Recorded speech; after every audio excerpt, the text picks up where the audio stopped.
Hey everyone, welcome back to the Fierce Kitten channel and welcome back to the pattern making episodes. So in the first episode that I did, it was an overview and it kind of just went over the very basics of every step. Now we're going to explore each individual step in greater detail. This episode is going to cover the basics of getting started, creating your design, and getting that pattern flow going. So let's get started. Step one, you guys need to have an idea of what kind of bag you want to design. There's several bag bases that you can choose from. You can have tote bags, messenger bags, crossbody bags, hobo bags, etc., etc., etc. These are like your base ideas and styles for bags. And as many times as I like to tell people, there's only so many ways to make a tote bag. That's true, but one thing I would like to touch on, ethically speaking, is do research. Make sure you are not subconsciously and inadvertently copying another designer's pattern. I almost had a misstep with this because I wanted to create a small crossbody bag that my kid could carry around just a cell phone with, and I created this. I streamed it and I almost put it out there and I was like, oh crap. Someone posted in a Facebook group a picture of the cellmate and I was like, oh God. so so do research. Don't make those missteps. Try to be ethical because it's a very small market and there's very few designers out there. The other thing is sketch out your idea. Like once you've selected a bag base, try to do a sketch for what you want it to look like, including little design elements. For example, in the Mighty Messenger, there is a vinyl accent that goes at the bottom of the flap.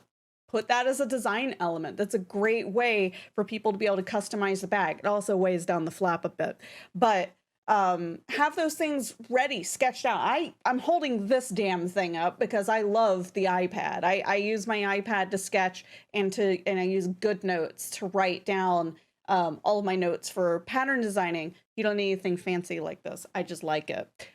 You can just use notepad and paper. It doesn't have to get too crazy and technical. None of this has to be.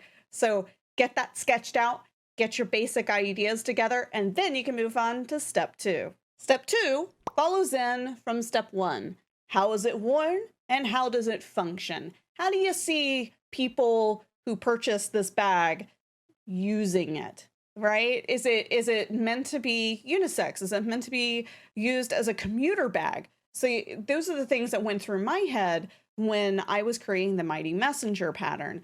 I want it to be unisex. I didn't want it to be overly gendered. I also wanted it to be a very unique style of a messenger bag, more commuter style, so smaller, so it wouldn't accidentally bump people on the subway, even though nobody's riding in subways right now. That's a different story. So have an idea of how you want people using your bag. That will also kind of feed into the overall design and the form of the bag as you start to refine on those elements. So now let's go to step three, shape. Step three is all about the shape of your bag. How it's worn is going to kind of lead into how you shape the bag and what its overall appearance is going to be.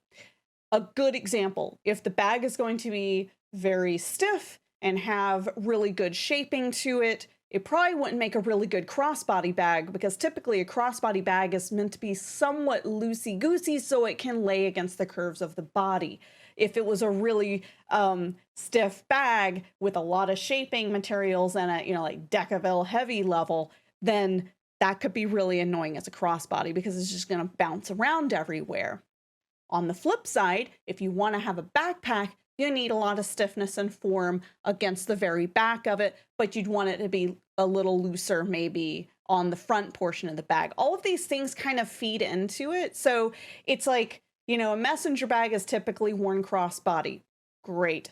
And I don't worry about making a shape that's overly boxy or hard to wear or difficult or uncomfortable. Really, think about your ladies and how uncomfortable it is to wear a 1-inch crossbody strap. So if you have a large bag and you only make your crossbody strap requirements to be 1 inch, stop and think about that for a minute because you need to guide people to do 1.5 or 2-inch straps.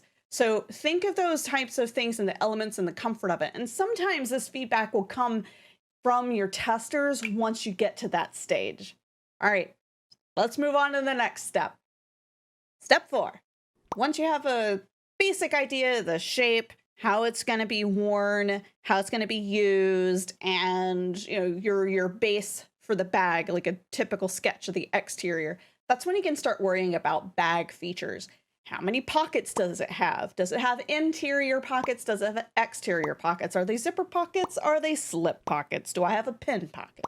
Things like that. And sometimes you can kind of leave it as a blank slate. The messenger bag that I made, the Mighty Messenger, is very much a blank slate. It's got like the one zipper pocket on the flap, and it's got the one zipper pocket on the interior. However, Lauren Mormino has a great modification where she's added additional pockets to the bag, in particular a slip pocket with a magnetic closure on the back. That's great. A lot of people have done those modifications. Sometimes giving people a blank slate frees up their creative senses and allows them to really get to work on a bag like that and to do their own thing and add their own signatures to them. Though again, going back to step number 1, just because those people have added those modifications doesn't mean they can trace the pattern and republish it as their own. So there are people who have done that. So be wary of that this is also an ethical lesson on YouTube, unfortunately, as well as also how to do pattern making. So, all right, now the next step is going to be a good one. So it's going to be step number 5. Let's move into that. Okay, in step 5, you're actually going to start sketching. I want you to sketch out the actual look of your bag. I want you to sketch the exterior and the interior. Again, I do this on an iPad. You don't have to do that. Just sketch it on paper. Make notes. How big do you think this bag is going to be? What are the dimensions? How big is the flap? That kind of thing. And going into design elements and trying to figure out the sizing of everything, and your seam allowances, stuff like that. Sketching that all out really will help you through the thought process. And it will lead into the next step, which is the beginnings of pattern making. So let's slip on into that last step. Phrasing. Okay, final steps. Now that you have a sketch and everything else associated with the bag from your head onto paper, or digital paper as it were, what you can do now is start to envision how you would break the bag down. Virtually go through it and rip it apart. A lot of people actually do this. They'll go and buy a cheap bag at like Walmart or something and then seam ripping the mess out of it to figure out how they constructed it. I don't see a problem with that, especially if there's a technique on the bag that you want to learn. But in this case, what I tend to do is from my sketch, start to break down everything and say, okay, this is my front flap. And this is my back piece and my front piece. And here's where I think about the magnet is going to go. And for my interior pockets, these are the pieces that I need and width and height for each. So kind of breaking it down into those individual components is going to give you that information that you're going to need before you start hitting paper or even pattern tracing paper, because you don't want to waste those kinds of precious elements until you have a really good idea of what your dimensions are going to be. Now, one thing I totally forgot to mention in that previous segment was that you actually need to take not only the rough sketch and the roughed out pieces for your pattern, but also think, now how am I going to put it back together again? So you have the pattern pieces, but now what? So it doesn't have to be finalized documentation or anything, but it would help if you would start writing a bullet list while you're working on this for how you believe you're going to start sewing. So with the Mighty Messenger, I always start with the flap. It's the easiest thing to kind of get out of the way. And then I can throw it off to the side and say, woo, I did something. So start with those elements. And with anything, you know, it's going to change. You're going to get a lot more verbose with your pattern instructions as you move along in this process. And I'm telling you, it's a long process, but it's very rewarding. Rewarding, rewarding. Oh my gosh, I need more coffee. Uh, Good grief. Anywho, I really hope that this video helped you guys. This is just the first step of these videos. The next series is actually going to be talking about getting the sketch of your pattern pieces into onto paper, or pattern tracing paper, whatever it is that you want to use for this, and to get started testing on your own. Now, mind you, this would be internal testing, not external testing when you actually start bringing in other bag makers. So that'll be the next video. I hope you look forward to it. Please leave me feedback below.